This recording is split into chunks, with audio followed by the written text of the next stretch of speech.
A erva da última esperança. Existe uma floresta no fim do mundo conhecido.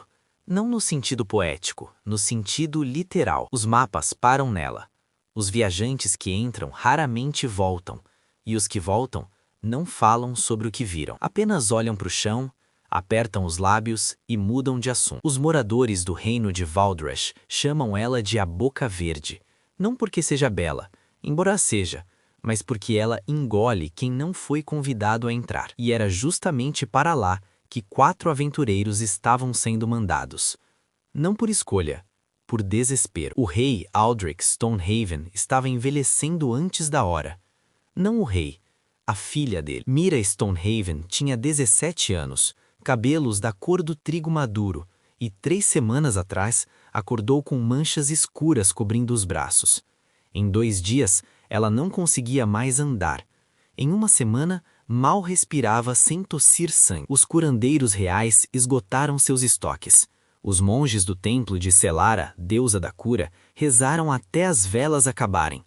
Os alquimistas da corte misturaram poções que cheiravam a enxofre e prometiam milagres, e não entregaram nenhum. Só havia uma coisa que talvez pudesse salvá-la: a erva rapa, uma planta que não cresce em jardins, que não pode ser cultivada, que existe em apenas um lugar no mundo, no coração de A Boca Verde, dentro de um bosque sagrado que fica escondido no centro da floresta e que é guardado por algo que ninguém viu e sobreviveu para descrever com clareza. O rei abriu as portas do calabouço, anunciou recompensas absurdas, e quando nenhum de seus cavaleiros sequer deu um passo à frente, ele mandou buscar quem estava disponível: 4 aventureiros, cada um com um passado que preferia esquecer, e nenhum deles com opção de recusar. Doran Ferro-Lâmina era o tipo de homem que parecia ter nascido dentro de uma armadura.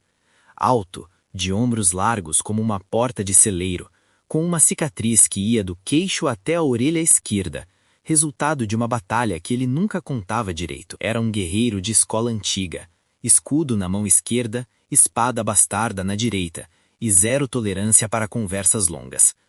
Doran devia ao rei, não dinheiro, devia uma vida, a de seu irmão mais novo, salva por soldados reais durante um ataque goblin 6 anos atrás. Era o tipo de dívida que você não consegue pagar com ouro. Então ele foi. Serafine Cinzovou não queria estar ali. Ela deixou isso claro desde o primeiro segundo, cruzando os braços quando o mensageiro real lia o decreto, erguendo uma expressão com a expressão de alguém que acabou de ser convidado para uma festa que definitivamente não vai ser boa. Serafine era uma ladina e uma das melhores do reino, embora ela nunca dissesse isso em voz alta, porque dizer em voz alta seria burrice profissional. Ela operava nas sombras, abria fechaduras que ninguém sabia que existiam, ouvia conversas que não eram para seus ouvidos. O problema era que o rei sabia de coisas sobre ela que ela preferia que ficassem no esquecimento. Coisas que, se viessem a público, tornariam a vida dela consideravelmente mais complicada. Então, ela foi, resmungando. Caelum Brasavento era o oposto de discreto. Mago de 20 e poucos anos com um cajado de madeira branca que brilhava nas pontas quando ele ficava nervoso, o que era frequente, e uma tendência de falar mais rápido do que seus pensamentos conseguiam acompanhar. Vinha de uma torre acadêmica no norte, onde tinha passado os últimos 4 anos estudando magia de invocação e especificamente a flora mágica de regiões sobrenaturais. A erva rapa era o tema da tese que ele nunca tinha conseguido terminar. Quando o convite chegou, ele praticamente arrancou o papel das mãos do mensageiro. Brannon Luz das Cinzas era o quarto, e o mais quieto. Clérigo de Mortan, o deus dos limiares, daquilo que está entre a vida e a morte, entre o conhecido e o desconhecido. Não era um deus de luz dourada e promessas fáceis, era um deus de fronteiras. E Brannon havia cruzado fronteiras demais na vida para ainda se assustar com o que existia do outro lado. Ele havia perdido sua congregação há 2 anos. Um incêndio. 6 pessoas que ele não conseguiu salvar. Desde então, vagava, não procurando redenção. Ele sabia que isso era mais complicado do que uma palavra consegue carregar. Procurando, talvez, um propósito que não terminasse em cinzas. Quando o chamado do rei chegou, ele simplesmente assentiu com a cabeça. Eles partiram de madrugada, com cavalos carregados e um guia contratado que abandonou o grupo no terceiro dia, deixando apenas uma nota amassada. Até aqui e nem um passo mais. Boa sorte. A floresta começou de um jeito sutil. Primeiro as árvores ficaram mais altas, depois mais densas. A luz do sol foi sumindo em camadas, filtrada primeiro em dourado, depois em verde acinzentado, depois em quase nada. O chão parou de fazer barulho sob os cascos dos cavalos. Os cavalos pararam de se mover. Os animais se recusaram a entrar. Ficaram parados na borda da floresta, tremendo, olhando para a escuridão à frente como se vissem algo que os humanos ainda não conseguiam ver. Vamos a pé, disse Doran, sem drama. Ninguém discutiu. A boca verde tinha cheiro. Um cheiro pesado, úmido, de terra antiga e flores que não existiam em lugar nenhum mais. Bonito quase, se você conseguisse ignorar a sensação constante de que algo estava te observando de trás de cada tronco. Kaelon ia na frente com o cajado brilhando levemente, anotando em voz alta todas as espécies de plantas que conseguia identificar. A maioria delas impossível de existir segundo os livros da torre. Seraphim ia atrás dele, de olhos em tudo, exceto na frente, sempre verificando o que ficava nos lados e acima. Doran abria caminho quando necessário, cortando galhos com a espada com paciência mecânica. Brennan fechava o grupo, movendo os lábios em uma oração silenciosa que não era de proteção, era de reconhecimento. Estamos aqui. Estamos vivos, por enquanto. No segundo dia dentro da floresta, eles começaram a escutar a música. Não era uma música de instrumento. Era mais parecida com o som que a floresta teria se a floresta resolvesse cantar. Um acorde único, sustentado, que parecia vir de todas as direções ao mesmo tempo. E então eles chegaram ao bosque. A transição foi imediata e sem aviso. A floresta densa simplesmente abriu, e ali estava. Uma clareira circular onde árvores imensas de casca branca, como osso, formavam um círculo perfeito. No centro, flores de luz azul pulsavam no chão como brasas.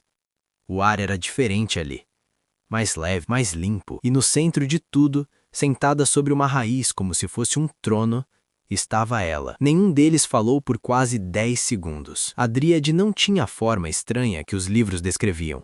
Não era metade árvore, não tinha casca ao invés de pele.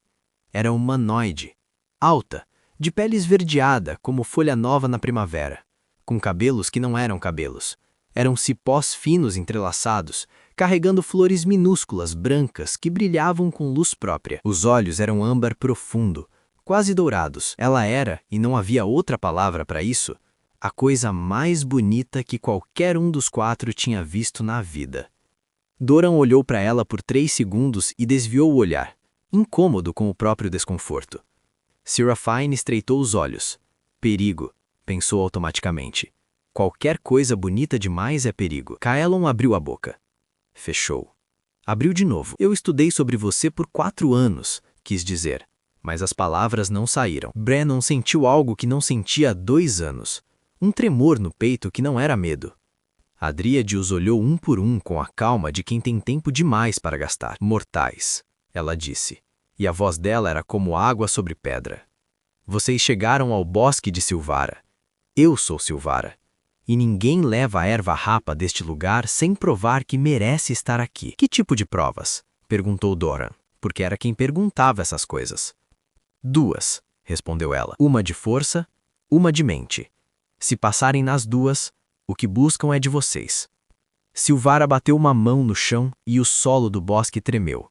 Das raízes emergiram 4 guardiões. Não criaturas vivas exatamente, mas formas feitas de madeira retorcida e pedra, com os olhos acesos em âmbar.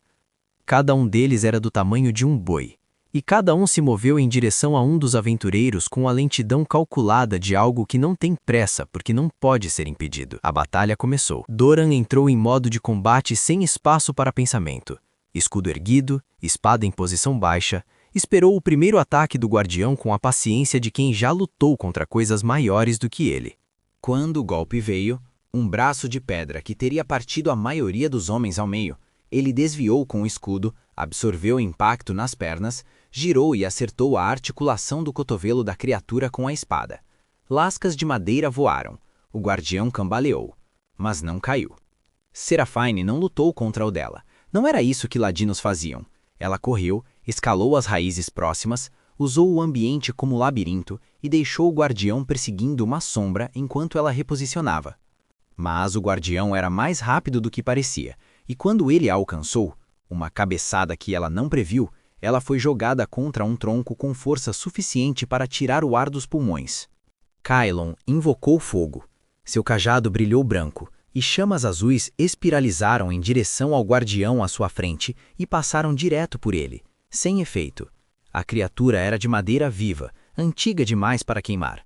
Ele tentou força bruta mágica na sequência, uma onda de energia cinética que, quando o golpe veio, um braço de pedra que teria partido a maioria dos homens ao meio, ele desviou com o escudo, absorveu o impacto nas pernas, girou e acertou a articulação do cotovelo da criatura com a espada. Lascas de madeira voaram. O guardião cambaleou, mas não caiu. Seraphine não lutou contra o dela. Não era isso que ladinos faziam. Ela correu, escalou as raízes próximas, usou o ambiente como labirinto e deixou o guardião perseguindo uma sombra enquanto ela reposicionava. Mas o guardião era mais rápido do que parecia, e quando ele a alcançou, uma cabeçada que ela não previu, ela foi jogada contra um tronco com força suficiente para tirar o ar dos pulmões. Kylon invocou fogo. Seu cajado brilhou branco, e chamas azuis espiralizaram em direção ao guardião à sua frente e passaram direto por ele, sem efeito. A criatura era de madeira viva, antiga demais para queimar. Ele tentou força bruta mágica na sequência, uma onda de energia cinética que fez o guardião recuar, mas não o derrubou. Quando ele levantou o cajado para o terceiro feitiço, o guardião já estava em cima dele. Brennan invocou Morthon, não para destruição, para discernimento. Uma luz escura, não sombria, mas o tipo de escuridão que existe entre estrelas, emanou de suas mãos e envolveu o guardião. A criatura parou, tremeu, como se estivesse confusa sobre em qual lado da fronteira existia, mas então a luz se dissipou e o guardião se moveu de novo, e Brennan foi derrubado com um golpe no peito que o mandou rolando pelo chão. 4 aventureiros, 4 guardiões, 4 derrotas. Eles ficaram no chão, ofegantes, machucados, olhando para o teto de galhos acima deles. Os guardiões recuaram. Voltaram ao chão. Silvara os olhou. Falha, ela disse, sem julgamento na voz, apenas fato. Ela os deixou se recuperar. Trouxe, como, sem movimento visível, água de uma fonte próxima e deixou que bebessem. Então os colocou sentados em círculo e apresentou a prova da mente. Era um enigma contado em 3 partes, cada uma dependendo da anterior, envolvendo os padrões de crescimento das plantas sagradas, a linguagem das raízes que conectavam o bosque e uma questão sobre o que significa proteger. Se proteger é guardar para si ou liberar para quem precisa. Kylon tentou resolver o aspecto botânico. Chegou perto, muito perto, mas a terceira parte o perdeu. Ele não entendia a linguagem das raízes da forma correta. A teoria era diferente da realidade. Seraphine tentou encontrar o padrão oculto, porque enigmas eram quebra-cabeças, e quebra-cabeças eram sua especialidade. Mas este enigma não tinha trapaça possível. Não havia como escalar por baixo, ou encontrar uma saída lateral. Era direto. Doran ficou quieto. Ele não era homem de palavras ou teorias. Quando chegou a vez dele, disse apenas: proteger é liberar. Se você guarda para você, não é proteção, é posse. Mas a resposta completa exigia as 3 partes, e ele só tinha uma. Brennan respondeu as 3 partes. A primeira com um conhecimento eclesiástico que havia acumulado sobre flora sagrada em regiões liminares. A segunda com uma intuição que não conseguia explicar, apenas sentiu a resposta correta. A terceira com uma honestidade que chegou de algum lugar fundo. Proteger é uma escolha que você faz todos os dias. Não é um estado, é um ato. Mas ele usou palavras erradas na segunda parte, palavras que pertenciam ao dialeto de Morthon e não ao da floresta, e Silvara sinalizou a falha com um movimento sutil da cabeça. Silêncio, nova falha. Silvara ficou de pé, e por um momento todos os 4 pensaram que era o fim, que ela os expulsaria da floresta, ou pior. Mas ela não se moveu, ficou olhando para eles, e então, lentamente seus olhos foram para Brennan, apenas para Brennan, e ficaram lá. O que ninguém esperava. Vocês falharam nas 2 provas, ela disse sem desviar o olhar. Sabemos, respondeu Doran, cansado. E ainda assim vocês vieram. sabendo que podiam falhar, sabendo que podiam morrer. Uma menina está morrendo, disse Brennan. Era a primeira vez que ele falava de forma direta sobre isso. Silvara olhou para ele de um jeito que nenhum deles conseguia ler completamente. Há quanto tempo você carrega o peso dos que não conseguiu salvar? Ela perguntou. Não era uma pergunta de enigma, era uma pergunta real. Brennan não respondeu imediatamente. Quando respondeu, foi sem dramatismo. 2 anos. 6 nomes. Todo dia. Silvara caminhou até ele devagar. Ficou na frente dele. Os outros 3 não respiraram. Eu guardei este bosque por 300 anos, ela disse, baixinho, de um jeito que os outros quase não conseguiram ouvir. 300 anos sozinha, vendo mortais chegarem e tentarem levar o que não é deles, vendo-os falhar, vendo-os ir embora ou não ir embora. Uma pausa. Você é diferente dos outros que vieram. Porque eu carrego o peso sem deixar que ele o curve? Disse Brennan e havia algo próximo de ironia na voz. Um som saiu de Silvara. Algo que levou um segundo para todos identificarem como riso. Porque você carrega peso sem deixar que ele o curve, ela disse. E porque você fez a pergunta certa na segunda prova, mesmo com as palavras erradas. Ela deu um passo mais perto. Eu tenho uma condição para a erva rapa. Doran fechou os olhos. Claro que tem. A erva vai com vocês, disse ela. Se este homem aceitar retornar, não para sempre, mas com frequência. Se ele aceitar ser alguém que caminha entre o mundo deles e o meu. Pausa. Se ele aceitar se casar comigo. O silêncio que se seguiu foi o tipo que ocupa espaço físico. Serafine virou a cabeça para Brennan com uma expressão que dizia: não foi o que esperava, mas ok. Kaelan abriu a boca e Doran colocou uma mão no ombro dele gentilmente antes que qualquer palavra saísse. Brennan ficou parado por um longo tempo. Ele pensou nos 6 nomes, nos 2 anos devagar, no chamado do rei que havia soado menos como oportunidade e mais como destino. Ele pensou no que Morphon pregava sobre limiares, que existir entre 2 mundos não era punição, era propósito. Você entende que sou um homem comum? Disse ele. Eu sei o que você é, respondeu Silvara. E você sabe que eu tenho uma dívida que vou carregar independente do que eu aceite ou não. Sei. Brennan olhou para ela por um tempo que os outros não souberam medir. Então, eu aceito. Silvara se abaixou no centro do bosque, onde a luz era mais azul, e com as próprias mãos colheu 3 galhos de uma planta que nenhum deles havia percebido antes. Pequena, de flores brancas e miúdas, quase invisível entre as flores maiores. Mas o cheiro que emanava dela era diferente. Limpo, de um jeito que chegava até os ossos, a erva rapa. Ela colocou nas mãos de Caleb com cuidado, como se fosse um objeto vivo, porque era. Isso cura o que está no sangue dela, disse Silvara, não o que está no coração. Esse trabalho é de vocês. Eles saíram do bosque com o amanhecer. A floresta os deixou passar, sem resistência, sem sons estranhos, quase como se o ambiente inteiro soubesse que o acordo havia sido feito e aprovado por algo maior do que todos ali. Quando chegaram à beira de A Boca Verde, onde os cavalos ainda esperavam com a mesma expressão nervosa de dias atrás, Serafine parou e olhou para trás. Você vai mesmo voltar, Brennan? Sim, ele disse. Por quê? Ele ficou um segundo antes de responder. Porque da última vez que ignorei onde eu deveria estar, 6 pessoas morreram. Uma pausa. Dessa vez vou tentar ir para onde sou chamado. Serafine assentiu com a cabeça. Não disse mais nada. Mas ela guardou aquilo. Eles cavalgaram 3 dias de volta ao castelo. A filha do rei tomou a erva preparada por Kaelon numa manhã de sol fraco. Em 6 horas, as manchas haviam sumido. Em um dia, ela estava sentada na cama. Em 3 dias, caminhava pelos corredores do castelo como se nunca tivesse estado doente. O rei pagou tudo o que havia prometido. Mais até. Mas quando ele perguntou ao grupo se havia algum custo além do ouro, houve uma pausa.